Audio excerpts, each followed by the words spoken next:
విద్యార్థుల విషయానికి వస్తే ఫీజు రియంబర్స్మెంట్ ఇవాటి వరకు ఇవ్వకపోవడంతో మీ పిల్లల్ని ఫీజు కడితేనే కాలేజీ పంపడం లేకపోతే లేదని తల్లిదండ్రులను పిలిచి కాలేజీలు వార్నింగ్ ఇస్తున్నమాట వాస్తవం. అలా విద్యారంగాన్ని ముంచేశాడు. ఇంతకుముందు అమ్మఒడి కింద ఆయన ఇచ్చేదానికన్నా అదనంగా ఇస్తానని చెప్పి ఎంతమంది పిల్లలు ఉంటే అంతమందికి ఇస్తానని చెప్పి లక్షలాది మంది లబ్ధిదారుల సంఖ్య తగ్గించేశారు. పోనీ ఆ రంగంలో అయినా సరే ఏదైనా చేశాడా అంటే జగన్మోహన్ రెడ్డి గారు ముఖ్యమంత్రిగా ఉన్నప్పుడు తీసుకొచ్చిన నాడు నేడుని నీరు కార్చేశారు. అక్కడ పెట్టిన ఆర్ఓ ప్లాంట్లు పనిచేయవు, అక్కడ పెట్టిన టీవీలు పనిచేయవు, కనీసం చాక్ పీసులు కూడా సప్లై చేయలేని పరిస్థితికి స్కూల్స్ వచ్చినాయి. ఇక ఆరోగ్యశ్రీ అయితే ఈ రాష్ట్రంలో ఇప్పుడు ఆగిపోయింది. బహుశా మీ అందరికీ తెలుసు. వారం రోజులుగా అన్ని ఆసుపత్రులు ఆరోగ్యశ్రీని బంద్ చేసి సమ్మెలో పాల్గొన్నాయి. ఏదో కొన్ని ఆసుపత్రులు వాళ్ళకు కావలసిన ఆ పార్టీ అధికారంలో ఉంటే చాలా ఆనందంగా సెలబ్రేట్ చేసుకునే కొంతమంది కొన్ని ఆసుపత్రులు తప్ప మిగతా అన్ని ఆసుపత్రులు ఇవాళ ఆరోగ్యశ్రీని బంద్ చేసి తమ బాకీలు చెల్లించాలని సమ్మెలో ఉన్నాయి. ఇవాటి వరకు పిలిచి మాట్లాడే దిక్కులేదు. మరోవైపు ప్రైవేటీకరణ చేయడం కోసం మెడికల్ కాలేజీలు, ప్రభుత్వ మెడికల్ కాలేజీలని పెద్ద కార్యాచరణ తీసుకుని దానికి కూడా ఎక్స్ప్రెషన్ ఆఫ్ ఇంట్రెస్ట్ పిలిచేశారు. 104, 108లు తమ అనుయాయులకు కట్టబెట్టి ఇవాళ ఫోన్ కొడితే 108 వచ్చే పరిస్థితి లేని విధంగా మళ్లీ తయారు చేశారు. పిహెచ్సి డాక్టర్లు సమ్మె ప్రారంభించి 15 రోజులైంది. సిహెచ్సి, పిహెచ్సి డాక్టర్లు వాళ్ళని పిలిచి కూర్చోబెట్టిన ప్రభుత్వ అధికారి కానీ ప్రభుత్వంలో ఉన్న ఒక మంత్రి కానీ లేడు. వైద్య రంగాన్ని గాలికి వదిలేశారు.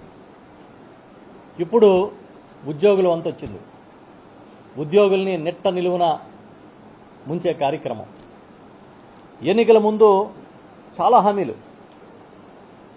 ఎన్ని హామీలంటే గతంలో చంద్రబాబు నాయుడు తమని మోసం చేశాడని, తమను ఇబ్బంది పెట్టాడనే విషయం తెలిసి కూడా సరే మనిషి మారాడేమో, ఇప్పుడైనా సరే మనకేదైనా మేలు చేస్తాడేమో అని ఉద్యోగ వర్గాలు అనుకునే స్థాయికి అబద్ధాలు ఆడి పచ్చి దగా చేసి మళ్ళీ ఇవాళ పండగ చేసుకున్నారని, పండగ చేసుకోమని సొంత పత్రికలో రాయిస్తా ఉన్నారు. బహుశా నాకు తెలిసి ఇంత హైడ్రామా చేసే ప్రభుత్వం ఏది ఉండదు. ఒక చిన్న పని చేసి పెద్ద ఎత్తున ప్రచారం చేసుకోవడం తప్ప నిజంగా ఇచ్చిన మాట నిలబెట్టుకుంటున్నామా అనే ఆలోచించే పరిస్థితి ఈ రాష్ట్రంలో లేదు. ఇప్పటి వరకు ఉద్యోగ సంఘాలు లెక్కల ప్రకారం, వివిధ వర్గాలు వేస్తున్న లెక్కల ప్రకారం ఈ రాష్ట్రంలో ఉద్యోగులకి 31,000 రూపాయలు ఈ ప్రభుత్వం వివిధ రూపాల్లో బకాయి పడి ఉంది. 31,000 రూపాయలు ఈ ప్రభుత్వం వివిధ రూపాల్లో బకాయి పడి ఉందనేది నిజం. వాటి గురించి ఎక్కడ ప్రస్తావన చేయలే. కేవలం పోలీసు వారికి మాత్రం అది కూడా ఈఎల్స్ అంటే ఎర్న్ లీవ్స్ 2 దఫాలుగా 210 కోట్ల రూపాయలు వచ్చే ఏడాదిలోపు ఇస్తామని చెప్పి ఒక హామీ ఇచ్చారు. మంత్రివర్గం సమావేశం అయినప్పుడల్లా ఉద్యోగుల కోసం ఏదైనా మాట్లాడారేమో, ఉద్యోగులకు మేలు చేసే నిర్ణయం తీసుకున్నారేమో అని ఎదురు చూడడమే తప్ప 16 నెలల్లో ఒక్కసారి కూడా ఎలాంటి మేలు చేసే నిర్ణయం కూడా తీసుకోలే. కేబినెట్ సమావేశం అంటే అర్థం ఏంటంటే ఇవాళ ఈ రాష్ట్రంలో భూములు పంచడం, రాయితీలు ఇవ్వడం ఎవరికి? కార్పొరేట్ సంస్థలు. అలాంటి వ్యవస్థను నడుపుతూ ఉన్నారు.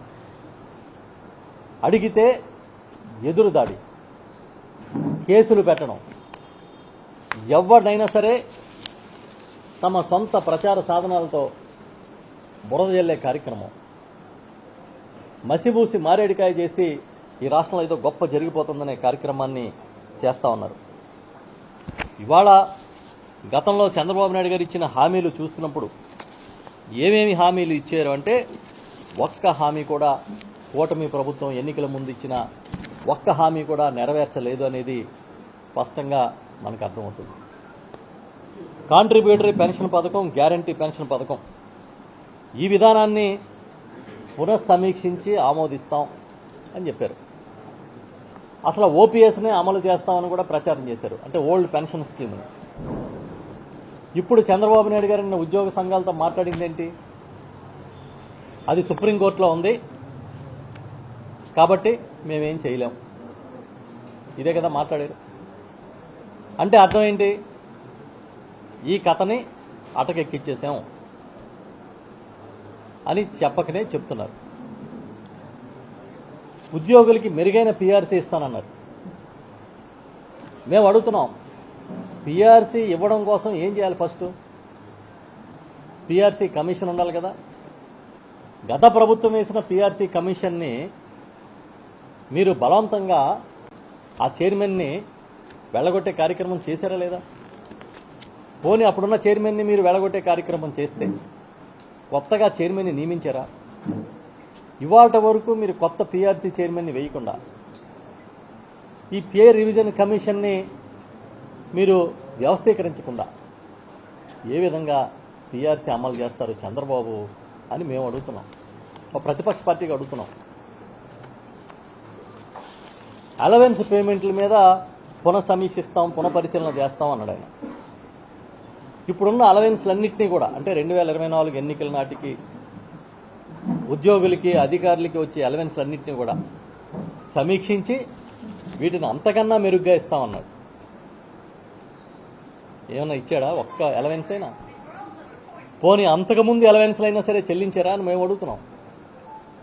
ఎక్కడైనా ఒక ఉద్యోగికి ఏ అలవెన్స్ ఇచ్చారు బాబు మీరు చెప్పమని అడుగుతున్నాం. 16 నెలలు అయింది.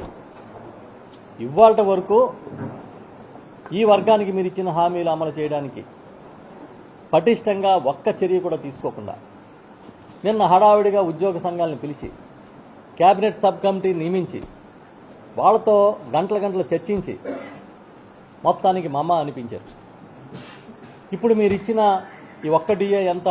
160 కోట్లు. మామూలుగా మీరు ఇవ్వాల్సింది ఎంత? 4 డిఏలు ఇప్పటికే. పోనీ ఈ డిఏ కూడా ఎప్పటి నుంచి అమలు చేయాలి? పోయిన జనవరి నెల నుంచి. బకాయిలు ఇస్తానని చెప్పారా? చెప్పలేదు. దీన్ని బట్టి ఏమర్థమవుతుంది మాకు? ఇదే కాదు, మేము వచ్చిన వెంటనే ఉద్యోగులకి పెన్షనర్లకి బకాయిలు చెల్లిస్తాం అని కూడా ఆయన హామీ ఇచ్చాడు ఎన్నికల ముందు. లీవ్ ఎన్కాష్మెంట్ కానీ, అదేవిధంగా జీపీఎస్, ఏపీ జిఎల్ఐ కానీ, మెడికల్ రీఎంబర్స్మెంట్స్ కానీ ఇవన్నీ కూడా ఇమీడియట్గా ఇచ్చేస్తామని బోల్డ్ కబుర్లు చెప్పాడు. అసలు పెన్షనర్ల కోసం ఒక కార్పొరేషన్ ఏర్పాటు చేస్తానని కూడా ఒక హామీ ఇచ్చాడు ఆయన. ఏది? ఎక్కడ కార్పొరేషన్? ఎక్కడ ఏర్పాటు చేశారు? ఏర్పాటు చేసే దిశగా ఒక్క అడుగు ముందుకేసామని చెప్పండి మీరు.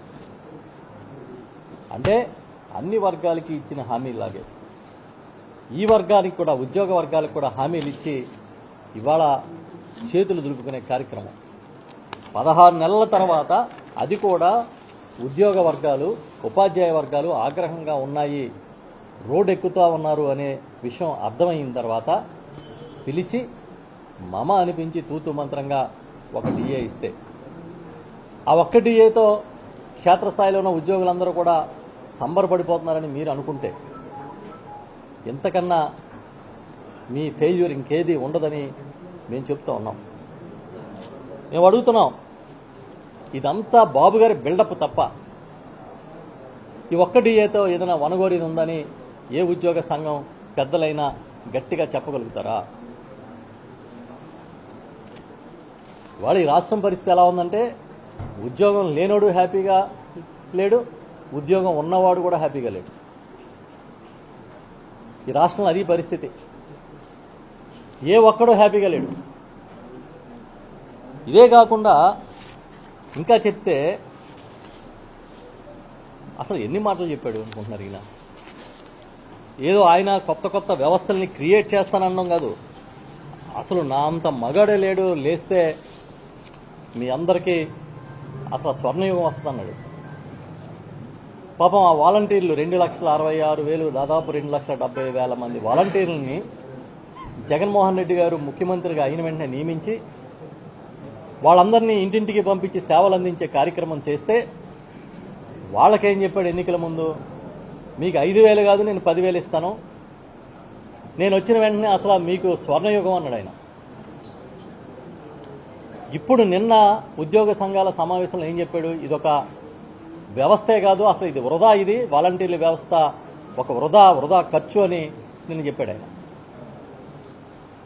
1,30,000 మంది ప్రభుత్వ ఉద్యోగుల్ని ఒకే ఒక నోటిఫికేషన్లో నియమించి క్షేత్రస్థాయిలో ప్రభుత్వం సేవలు అందించే ఒక వినూత్నమైన వ్యవస్థని, సచివాలయ వ్యవస్థను తీసుకొచ్చి ఆ వ్యవస్థ ద్వారా